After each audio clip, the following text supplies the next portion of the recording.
আমার বলতেছিলাম অহংকার এমন জিনিস, অহংকারের কারণে মানুষের মধ্যে রাগ আসে। রাগ করা অবস্থায় যদি কোনো ব্যক্তি কোনো ফয়সালা দেয়, আল্লাহ নবী বলেন লা তাহকুম বাইনার রাজুলাইনি ওয়া আনতা গাযবান, খবরদার রাগান্বিত অবস্থায় খবরদার তোমরা কোনো ফয়সালা দিবা না, বিচার করবা না। এটা ঘটনা বলি, ছোট একটা ঘটনা বলেই দিই। দেখেন, চারজন খলিফা নবী সাল্লাল্লাহু আলাইহি সাল্লামের একজন খলিফা, আরহামু উম্মতি বিউম্মতি আবু বকর। উম্মতের মধ্যে সবচেয়ে যার অন্তরে বেশি দয়া, তার নাম আবু বকর সিদ্দিক। কথা কয় না? ওয়া আশাদ্দুকুম ফি আমরিল্লাহি উমর। আল্লাহর হুকুমের বিষয়ে সবচেয়ে যিনি কঠোর, আল্লাহ নবী ফরমান, ইমাম বুখারী এনেছেন, আল্লাহর কালামের বিধান যেখানে ওখানে ওমর দাঁড়িয়ে যায়। যতই তার ক্ষতি হোক না কেন, আল্লাহর কালামের এদিক ওদিক যায় না, আল্লাহর বিধানের বাইরে যায় না। আল্লাহর বিধানের ব্যাপারে কঠোর ছিলেন। ওয়াস্তাকুহুম আয়ান উসমান। হযরত উসমান হলেন সবচেয়ে বেশি লাজুক এবং লজ্জাশীল ছিলেন। ওয়াকদাহুম আলী। আল্লাহর নবী সাল্লাল্লাহু আলাইহি ওয়াসাল্লাম বলেন, আল্লাহর নবীর সাহাবীদের মধ্যে সবচেয়ে বড় যেই ব্যক্তি ভালো বিচার করতেন, সিদ্ধান্ত দিতেন, ওই সাহাবীর নাম হযরতে আলী। একদিক দিয়ে আল্লাহর নবীর 14 খলিফা, আল্লাহর নবীর নিজের জামাই হাসান হোসেন আব্বাজান, আর এদিকে তিনি খলিফা, আর একদিক দিয়ে বিচারপতি। কুফা যখন দারুল খেলাফত হয়েছে, দোস্তরে আমার, তিনি নিজেই নামাজ আদায় করতেন, নিজেই ইমাম হয়ে নামাজ পড়াইতেন। কারণ মুসলমানদের অবস্থা এটাই হয়, যিনি হবেন রাষ্ট্রপ্রধান তিনিই হবেন খতিব, তিনিই হবেন এশা আর ফজরের ইমাম। সুবহানাল্লাহ। দোস্তরে আমার, হযরত আলী তিনি হলেন খলিফা, রাষ্ট্রপ্রধান, তিনি আমার কুফার সবচেয়ে বড় মসজিদের ইমাম খতিব। আবার তিনি হলেন প্রধান বিচারপতি, সুপ্রিম লিডার, সুপ্রিম কোর্টের উনি হলেন, উনি প্রধান বিচারপতি। ইসলামের মধ্যে এত কোনো বিচার ব্যবস্থা নাই। একবার নিচে আদালত, একবার জজ কোর্ট, একবার হাইকোর্ট, একবার কয় আপিল বিভাগ, আবার কয় সুপ্রিম কোর্ট। এত ঘোরার দিন ইসলামের মধ্যে নাই। কথা কয় না? ইসলামের মধ্যে হলো সাক্ষী প্রমাণ হয়েছে, সাথে সাথে ফয়সালা, অথবা নিজে যদি স্বীকার করে শেষ, বিচার করে দাও। এত এই লেন্দুজ দীর্ঘমেয়াদী প্রসেস, এই দীর্ঘ লম্বা প্রসেস, এটা অবিচারের শামিল। কথা কয় না? হ্যাঁ। তো হযরত আলী রাদিয়াল্লাহু তাআলা আনহু তখন খলিফা, তিনি প্রধান বিচারপতি, তিনি আবার ইমাম। মুসলমানদের মধ্যে যতদিন পর্যন্ত এটা ছিল, দেখেন বর্তমানে আজকে যিনি শামের সিরিয়ার প্রধানমন্ত্রী হয়েছেন, তিনি ওমর ইবনে আব্দুল আজিজের নামে যেই বড় মসজিদ, পঞ্চম খলিফার নামে জামে মসজিদে উমাবি, এই মসজিদের তিনি খতিব হয়ে নামাজ পড়াইছেন। ইতিহাস। আব্দুল্লাহ জাওলানি ইশার নামাজ যখন পড়াইতেছেন, আমি লাইভ শুনতেছিলাম আল্লাহর কালামের তেলাওয়াত। সেনা প্রধান তিনি নামাজ পড়াইতেছেন, টাকনোর উপরে কাপড়, সেনা একবারে ইউনিফর্ম পরা, নামাজ পড়াইতেছেন। কি সুন্দর তেলাওয়াত! এটাই হলো ইসলামের নিয়ম। ওই যতদিন পর্যন্ত এটা নিয়ম ছিল, যিনি বাদশাহ তিনি হলেন নামাজের ইমাম। যতদিন এইটা ছিল, মুসলমানদের দিকে কেউ বাঁকা চোখে তাকাতে সাহস পায় নাই, মুসলমানদের সম্মান আর ইজ্জত ছিল। কিন্তু মুসলমানের কপাল ওই দিন থেকে পুরো শুরু হয়েছে, যিনি শাসক হন, ইমাম হওয়া তো দূরের কথা, মুসল্লি হওয়ারও যোগ্যতা নাই। কথা কয় না? কেন এইরকম কি বাংলাদেশে ঘটে নাই? কি যাইতেছে মাগরিবের নামাজ, কসার নামাজ পড়তেছে, আসেন পড়ি, কয় বড় চল যাই, কানা বদনাম হবে কিন্তু, চলো যাই। নামাজ পড়া শুরু হয়েছে, পাইছে 1 রাকাত, 2 রাকাত পায় নাই। উনি ওই 1 রাকাত পড়ছে, পরে আরো 3 রাকাত পড়ে দিছে, মাগরিবের নামাজ 4 রাকাত পড়ছে। কয় সার নামাজ তো হয় নাই। কয় 4 রাকাত পড়ছি, একটা রুকু বেশি হয়েছে, 2টা সিজদা বেশি হয়েছে, তাতে কি হয়েছে? কয় সকাল থেকে আসেন তো ওযু তো করলেন না। কয় মিয়া সবসময় ওযু লাগে না, ওযু ছাড়াও নামাজ হয়। নাউজুবিল্লাহ। এইরকম নেতা যখন মুসলমানদের ভাগ্যে জোটে, তখন মুসলমানদের কপালে জুতা জুটবে না, ফেন্সিল আর মাদকের সয়লাভ হবে না, তো কি হবে? কথা কথা হবে না। তো হযরত আলী রাদিয়াল্লাহু তাআলা তিনি খলিফা। তো দুইজন মানুষ এশার নামাজ পড়ে বাড়ির দিকে যাচ্ছে। অনেক সময় যাওয়ার সময় কথা কাটাকাটি লাগে না? এরা দুইজন কথা কাটাকাটি লাগতে লাগতে দিছে একটা ঘুষি, মরে শেষ।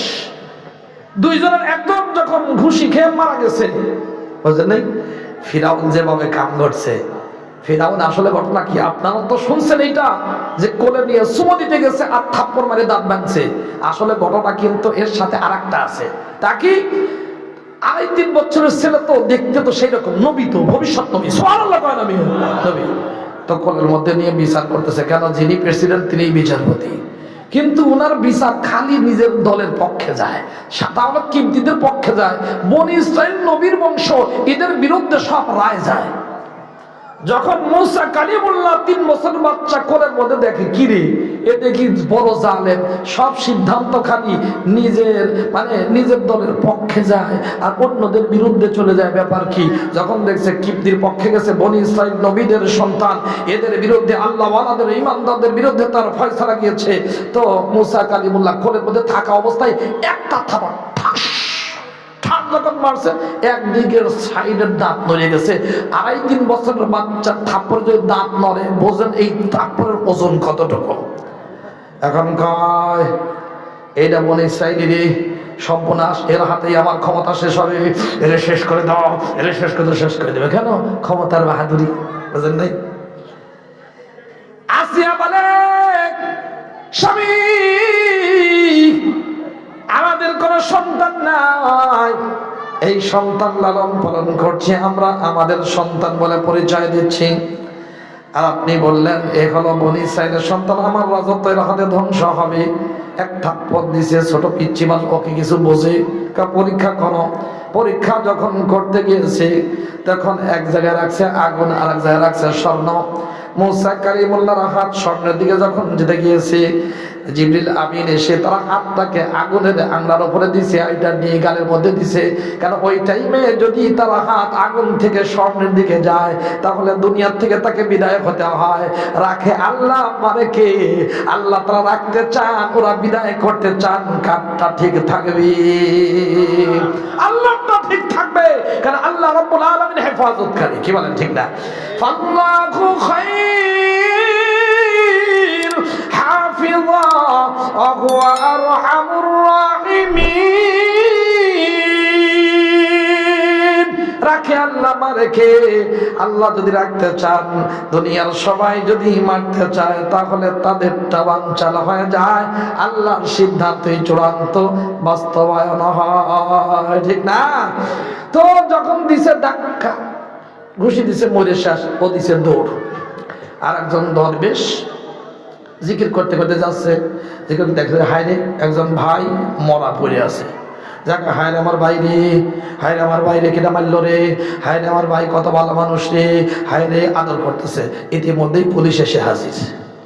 আচ্ছা, একজন মানুষ মৃত্যু, মারা গেছে, মাইর খায়। আর একজন যখন এখানে পাওয়া যাবে, তখন পুলিশকে গ্রেপ্তার করবে, আর একজনকে না এনে গ্রেপ্তার করে নিয়ে চলে গেছে। এখন বলবে, ভাই আমি মারি নাই, কিন্তু আমারে ফাঁসি দিয়া দাও।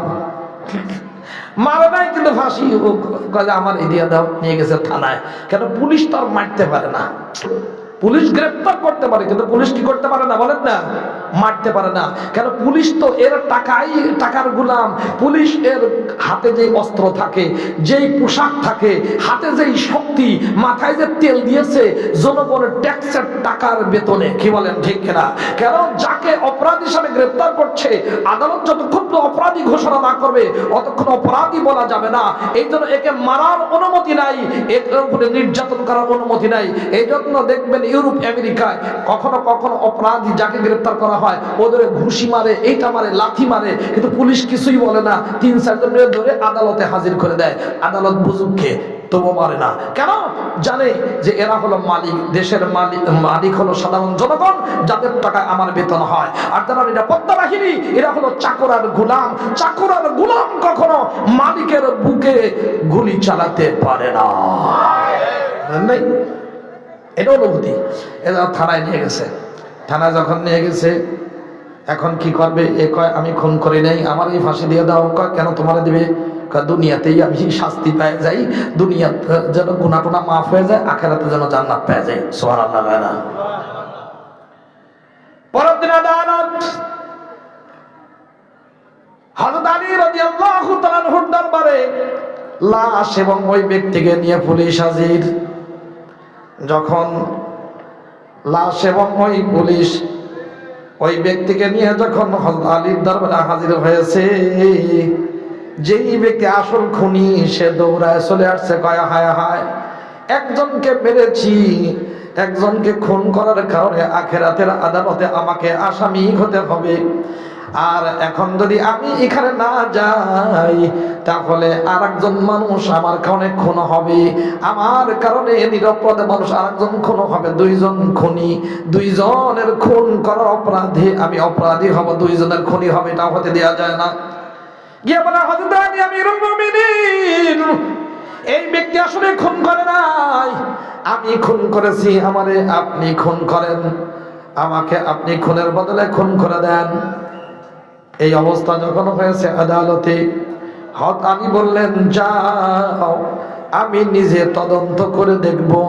খলিফাদের কাজ তো এটাই ছিল, কথা কয় না? হ্যাঁ দোস্তরা আমার, হযরত আলী রাদিয়াল্লাহু তাআলা আনহু যেই ব্যক্তি বলছে আমি খুন করি নাই, এরপর আমার ফাঁসি দিয়ে দেন, ওর কাছে বলে কি ব্যাপার, কি ব্যাপার, তোমার কি হয়েছে? আমিরুল মুমিনিন, আমি খুন করি নাই, কিন্তু আমার তো অনেক অন্যায় আছে, অনেক গুনাহ আছে, আমাকে ফাঁসি দিয়ে দেন। দুনিয়াতে কোনো ব্যক্তি যদি মজলুম অবস্থায় তার দুনিয়া থেকে বিদায় নিতে হয়, তার গুনাহ মাফ হয়ে যায়, আল্লাহর জান্নাতের ফয়সালা হয়ে যায়। আমারে আপনি ফাঁসি দিয়ে দেন, যেন দুনিয়াতে শাস্তি হয়ে যাক, আখিরাতে যেন আমার কোনো শাস্তি না হয়, আমি যেন জান্নাতে যেতে পারি। কি রে, খুন করে নাই, এর বুঝি আমি ফাঁসি দেবো, কেমন হয়? গেছে ওর কাছে, ব্যাপার কি, তুমি নিজেই আসতেছো? যে আমিরুল মুমিনিন, একজনকে খুন করছি, আর এই নিরপরাধ ব্যক্তি খুন করে নাই, আমি এখানে যদি এসে হাজির না হই, আমার কারণে আরেকজন মানুষ খুন হবে, তা আমি একজনের খুন করেছি, দুইজনের খুনি হিসাবে আল্লাহর দরবারে আমি হাজির হতে চাই না।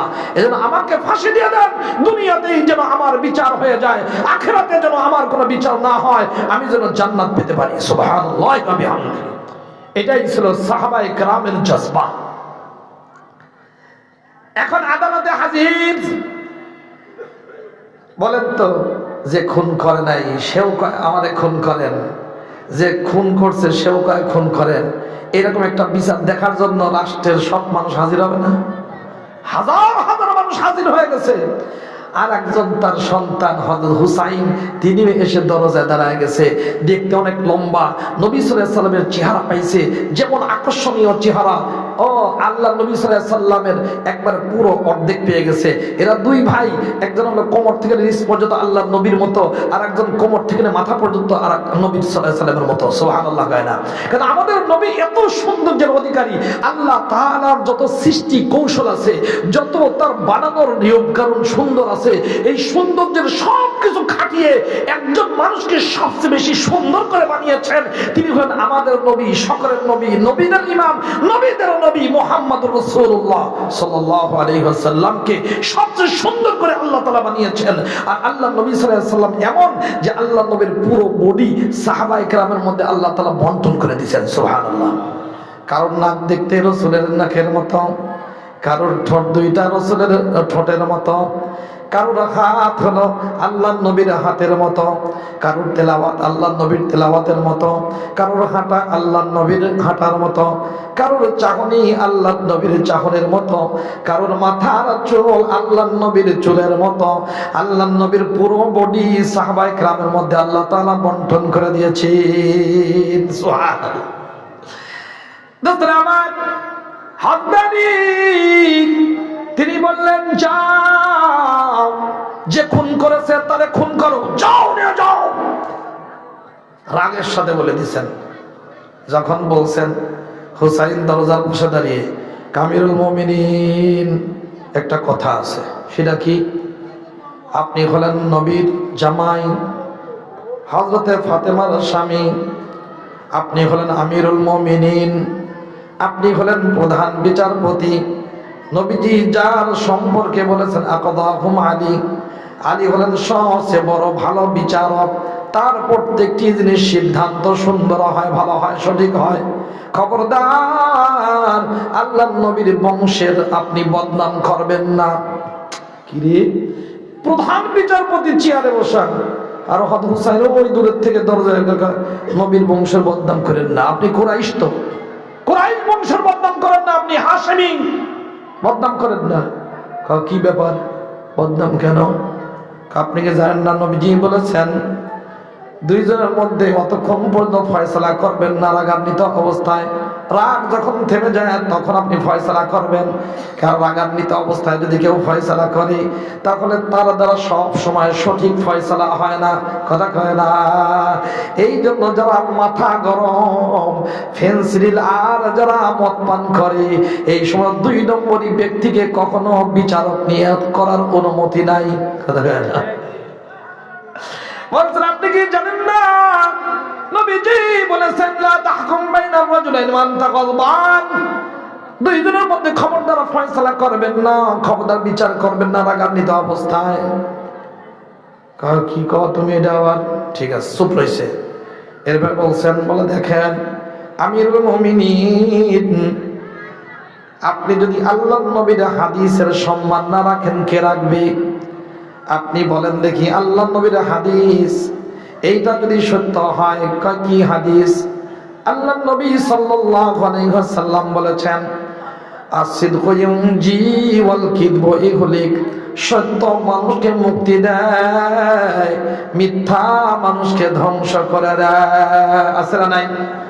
এখানে পড়ানো হয় কওমি মাদ্রাসা, এবং এই জায়গায় পড়ানো শুধু হয় না, বাস্তবে অনুশীলন করানো হয় এই সমস্ত নুরানি মাদ্রাসায়। কি? আসিদকু ইউনজি ওয়াল কিযবু ইহলিক, সত্য মানুষকে মুক্তি দেয়, মিথ্যা মানুষকে ধ্বংস করে দেয়। কায়দা নবীর হাদিস কা হাদিস কা হাদিস কা হাদিস যদি সত্য হয় তাহলে ওই ব্যক্তিকে আপনি ফাঁসি দিতে পারবেন না, খুন করতে পারবেন না। কেন? যেই ব্যক্তি নিজে এসে স্বীকার করেছে আমি খুন করেছি, আমাকে ফাঁসি দিয়ে দেন। এখন বলেন, যদি ওই ব্যক্তিকে ফাঁসি দেন হাদিস মিথ্যা হয়ে যায়, আর হাদিস যদি সত্য হয় আপনি ওই ব্যক্তিকে খুন করতে পারেন না। লাগছে নিবেশ? হ্যাঁ, হযরত আলী মাথা নিচু করে আছে, কয় তাহলে কি করা দরকার? আপনি হলেন প্রধান বিচারপতি, আমিরুল মুমিনিন, আমি হলাম সাধারণ জনগণ। আপনি আমার কাছে জিজ্ঞাসা করছেন কি করবেন? যদি আমার কাছে মশওয়ারা নিতে হয় তাহলে বিচারকের ওই চেয়ার থেকে নামে দাঁড়ান, নেমে যান, তাড়াতাড়ি নামেন। কতক্ষণ চুপ থেকে নামছেন, কার নেমে এসে নিজের সন্তানের ঘাড়ে হাত দিছে, কা বাবা এবার এইবার ঠিক আছে, এতক্ষণ আপনি বিচারপতি ছিলেন, এখন আপনিও জনগণ আমিও জনগণ, আপনিও এদেশের মানুষ আমি এদেশের মানুষ, বাপ পুত্রের কোনো বিষয় নাই। আব্বু এখন বলেন, আপনি রাগান্বিত অবস্থায় ফয়সালা দিয়েছেন, এটা তো উচিত না, আল্লাহ নবী না করেছেন। আবার হাদিসে আল্লাহ নবী বলেছেন সত্য মানুষকে মুক্তি দেয়, মিথ্যা মানুষকে ধ্বংস করে দেয়। আপনি যদি তাকে ফাঁসি দেন হাদিস মিথ্যা হয়, হাদিসের সত্য মনে করেন, তাহলে এর ফাঁসি দেওয়া যায় না। তাহলে কি করা দরকার? এখন বাপ বেটা দুইজন পরামর্শ করে, আপনি কি শোনেন নাই কোন মানুষ যদি খুন হয় আর তার পরিবারের কাছে যদি গিয়ে রক্তপণ আদায় করা হয়, অথবা যদি তাদের কাছে ক্ষমা চাওয়া হয়, খুন হওয়া ব্যক্তির অভিভাবকরা যদি খুন মাফ করে দেয়, তাহলে আর তাকে ফাঁসি কাস্টে ঝুলানো হয় না, খুন করা হয় না। এখন বলেন আপনার পকেটে টাকা পয়সা আছে কিছু? দেড়হাম দিনার আছে তো? আমার কাছে কিছু আছে, চলেন দুই বেটা যাই, ওই যে খুন হয়েছে তার বাড়িতে গিয়ে একটু আমরা অফার দিই যে টাকা নিয়ে মাফ করে দাও। সুবহানাল্লাহ। না বাপ বেটা দুইজনে হাজির, স্বর্ণের টাকা রূপের টাকা দুইজন নিয়ে যখন খুন হওয়া ব্যক্তির অভিভাবক বাড়িতে পরিবারের কাছে গিয়েছে, এরা যখন দেখছে আমিরুল মুমিনিন হযরত ফাতেমার স্বামী হযরত আলীর চলে আসছে, জান্নাতি যুবকদের সরদার হযরত হুসাইন রাদিয়াল্লাহু আনহু এসে গেছে, এরা দেখেই বলে আমিরুল মুমিনিন টাকা লাগবে না, রক্তপণ দেয়া লাগবে না, আমরা মাফ করে দিলাম। কেন? যদি এই ব্যক্তিকে খুন করা হয় আমাদের এই ব্যক্তি তো জীবিত হবে না, যেহেতু খুন করা হয়নিও ওই ব্যক্তি যেহেতু জান ফিরে পাবে না, তখন এটা নিয়ে লাভ কি, মাফ করে দিলাম। এখন এসে সিদ্ধান্ত যেই ব্যক্তি খুন করেছে তার ক্ষমা। নবীজি বলেছেন আসিদকু ইউনজি ওয়াল কিযবু ইহলিক, সত্য মানুষকে মুক্তি দেয় আর মিথ্যা মানুষকে ধ্বংস করে দেয়। আল্লাহর নবীর কথা ঠিক হয়েছে কিনা বলেন? এই জন্য ভাই অহংকার করার কোনো সুযোগ নাই। অহংকারের ট্রিটমেন্টের জন্য আল্লাহ তাআলা দিয়েছেন হলো নামাজ। এই নামাজ ঠিক মতো আদায় করতে হবে। প্রত্যেক ইবাদতের দুইটা দিক আছে, একটা হলো নামাজ যদি কেউ পড়তে যায় আল্লাহর জন্য, সেখানে গেলে নেক কাজ হবে। ঢোকার সময় 5টা সুন্নাত আদায় করবে।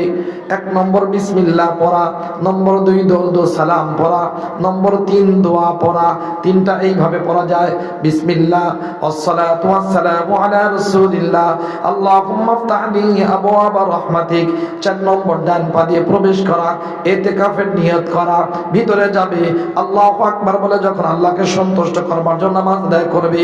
অন্য ভাইয়ের খোঁজ খবর নেবে, এই ব্যক্তি আল্লাহকে খুশি করবার জন্য যখন নামাজ আদায় করবে ওই ব্যক্তির অহংকার ট্রিটমেন্ট হয়ে যাবে। কিন্তু প্রত্যেক জিনিসেরই দুইটা দিক আছে। একটা হলো ধারালো ছুরি দিয়ে কুরবানির খাসি যেমন জবাই করা যায়, মানুষকেও জবাই করা যায়, যায় কি যায় না? কুরবানির খাসি যদি আল্লাহু আকবার বলে জবাই করে তার আমলনামায় সওয়াব লেখা হয়। যতগুলো কুরবানির জানোয়ারের গায়ে পশম আছে অতগুলো পশম পরিমাণ সওয়াব তার আমলনামায় লেখা হয়। নবীজি ফরমান কুরবানির জানোয়ার যখন জবাই করা হয় এই রক্ত জমিনে পড়ার আগেই আল্লাহর দরবারে কবুল হয়ে যায়। আর ওই ছুরি দিয়ে যদি মানুষ জবাই করে কি বলেন, তাহলে তার ঠিকানা কোথায়?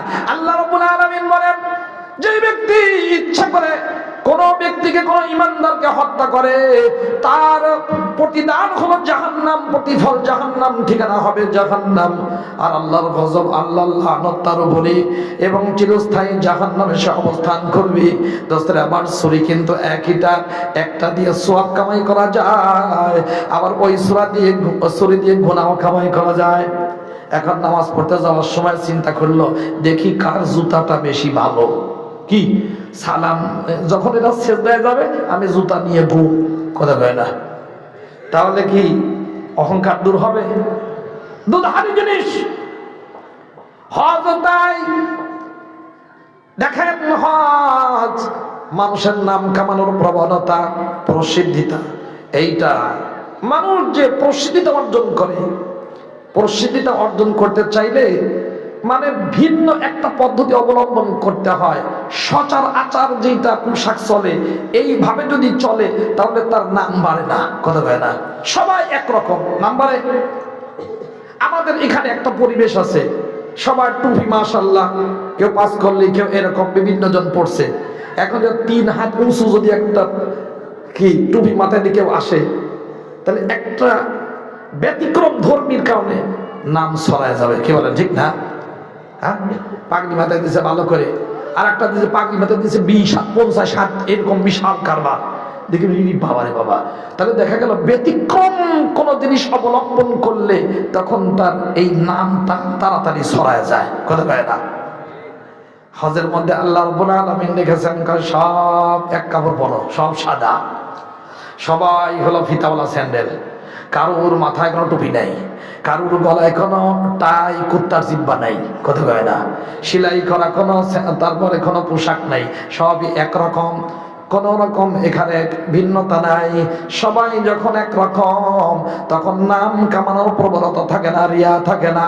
আমরা সবাই আল্লাহ সবার একই স্লোগান, লাব্বাইক আল্লাহুম্মা লাব্বাইক, লাব্বাইক লা শারীকা লাক লাব্বাইক, ইন্নাল হামদা ওয়ান নি'মাতা লাকা ওয়াল মুলক লা শারীকা লাক। বলেন তো এই যে এর তালবিয়া, এটা কি শুধু আলেমদের জন্য না সবার জন্য? যারা হজে যাবে নাকি আওয়ামী লীগ, বিএনপি, জামাত, চরমনাই আলাদা আলাদা? কথা কয় না, সবার এক, যেহেতু সবার একই স্লোগান, সবাই লাব্বাইক আল্লাহুম্মা লাব্বাইক, লাব্বাইক লা শারীকা লাক লাব্বাইক, ইন্নাল হামদা ওয়ান নি'মাতা লাকা ওয়াল মুলক লা শারীকা লাক। এটা যখন সবাই একইটা পরে, সবাই একই ধরনের পোশাক, সব একই ধরনের স্যান্ডেল, মাথা সবাই যখন খালি, অহংকার তখন মাটি, তখন নাম কামানোর কোনো প্রবণতা থাকে না। কথা কয় না? রাজনৈতিক এক নেতা কয়, বেটা এই ব্যক্তি একবার হজ করে ও আলহাজ লেখে, আর আমি 12 বার হজ করলাম, আমার নামে আলহাজ লেখন, আমিও হাজদিমি করছি। কথা কয় না? তোমার নাম কি?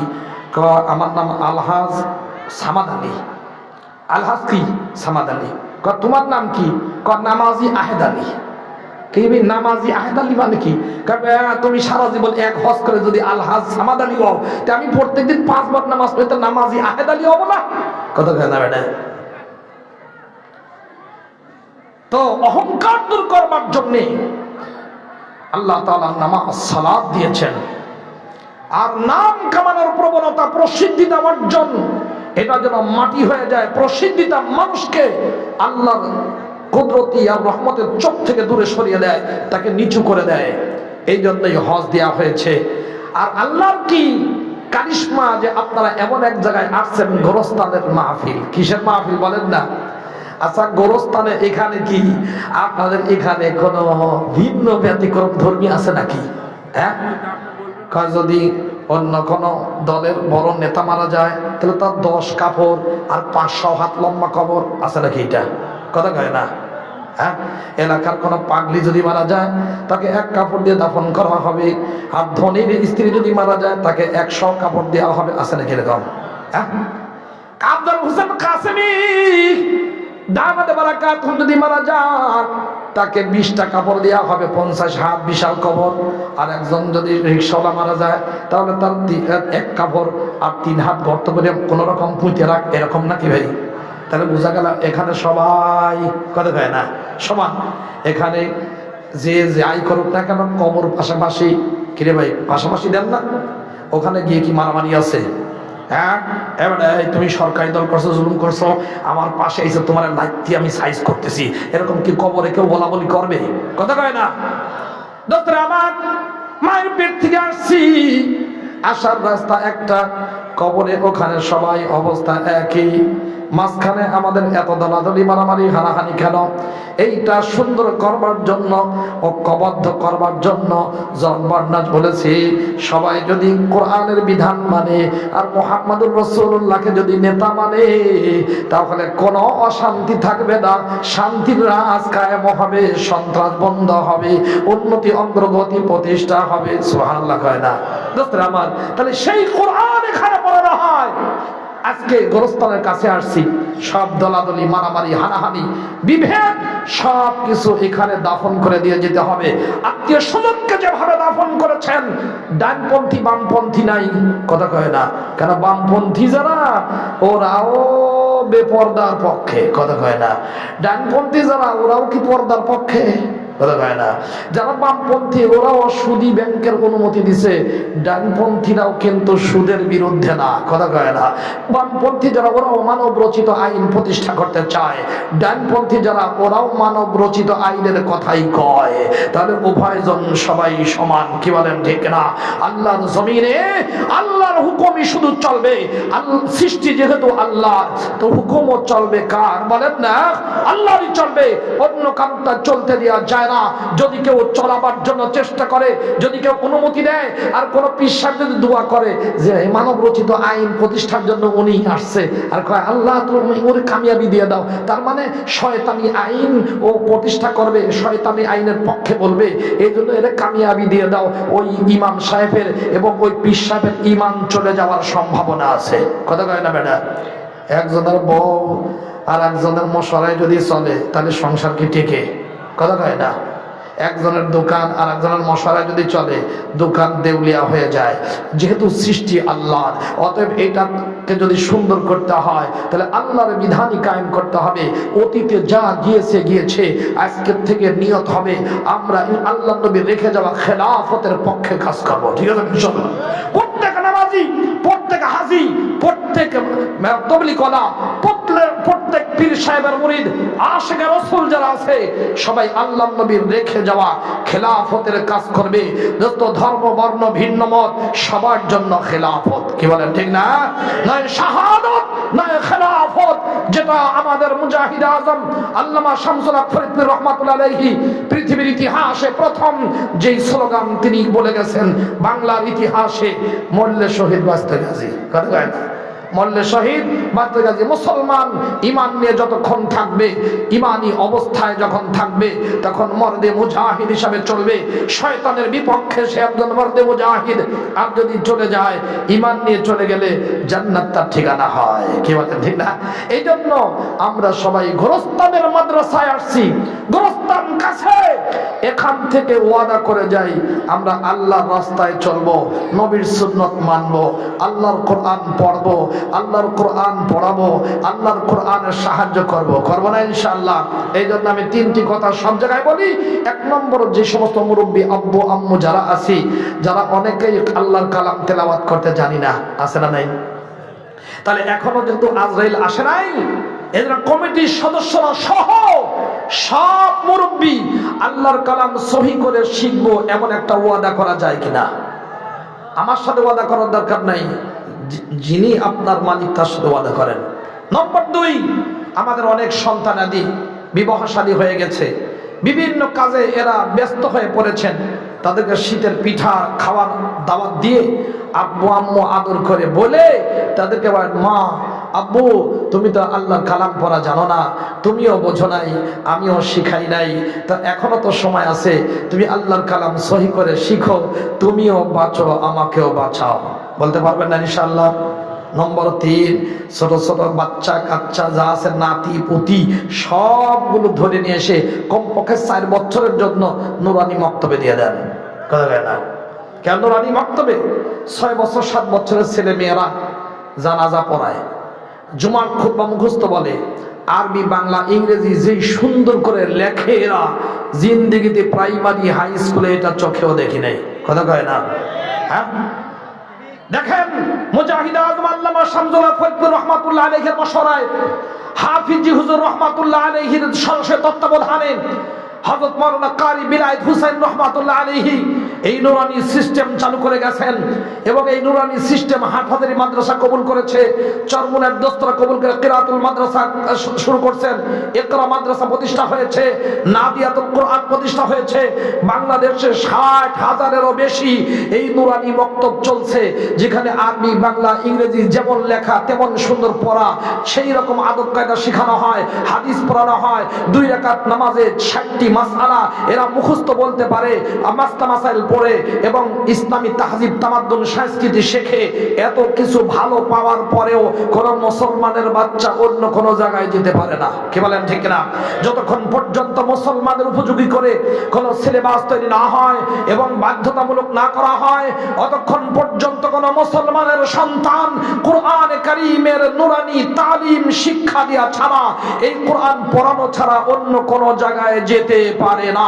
বাংলাদেশে 10,000-এরও বেশি প্রাইমারি স্কুল বন্ধ হয়ে গিয়েছে। কেন হয়েছে? যে মাস্টার সাহেব তাদের সন্তানদেরকে নুরানি মাদ্রাসায় ভর্তি করে দিছে, মাস্টার সাহেব তাদের সব সন্তান নুরানি মাদ্রাসায় দিছে, অন্যরা কি আর ওখানে পড়তে দেবে? এরা বসে বসে বেতন খায় গিয়ে। আমাদের কথা হলো এই ওইগুলো বন্ধ হোক আর যা হোক, এইটা আমাদের দেখার বিষয় না। মূল হলো সন্তান আমার, দায় আমার, দায়িত্ব আমার, জবাবদিহিতা আল্লাহর দরবারে আমাকেই করতে হবে। কি বলেন ঠিক না ভাই আমার? এই জন্য যে সমস্ত নারী পুরুষ আব্বু আব্বু যারা আসছি, আমাদের সকল সন্তানকে 4 বছর 5 বছরের জন্য আপনার নান্দিয়ারা মাদ্রাসা সহ যেখানে নুরানি মক্তব আছে সেখানে দিয়ে দেন। দিয়ে দেখেন 4 বছর পড়ার পরে এরা যখন ক্লাস 5-এ ভর্তি হবে স্কুলে গিয়ে, আমি চ্যালেঞ্জ দিয়ে বলছি, দায়িত্ব নিয়ে বলছি, আমরা বাস্তব অভিজ্ঞতার আলোকে সত্য আপনাদের সামনে প্রকাশ করতে বাধ্য হচ্ছি। দেখবেন যে অন্য জায়গায় স্কুল থেকে যেগুলো আসছে, এই 1.5 ব্যাটারির থেকে এ আরো বেশি ভালো উইন করবে এবং সবচেয়ে ভালো ছাত্র ছাত্রী হিসাবে পরিগণিত হবে। কি বলেন ঠিক না ভাই আমার? তাহলে আমরা কেন এটা করব? কেন মুসলমান এটা করবে? ইংরেজরা যেটা দিয়ে গিয়েছে, ইংরেজরা আমাদের উপমহাদেশে এসে মুসলমানদের থেকে শাসন ব্যবস্থা নিয়ে মুসলমানদের ভিক্ষুকের জাতি বানিয়েছে, মুসলমানদের সিলেবাস এরা ধ্বংস করেছে, মুসলমানদেরকে এরা শেষ করেছে এবং 10,000 মাদ্রাসা দিল্লিতে ছিল, ধ্বংস করেছে। বাংলাতে 80,000 মাদ্রাসা ছিল, বোল্ডোজারদের সমান করে দিয়েছে।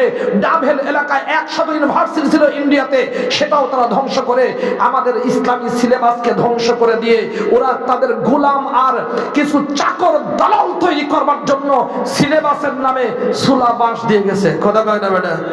আমাদের এই দেশে, আমাদের উপমহাদেশে এই সমস্ত যুবক আব্বুজানরা জানেন যে আমাদের উপমহাদেশে ইংরেজরা আসার আগে ভালো ভালো ফ্যাক্টরি ছিল, ইন্ডাস্ট্রি ছিল।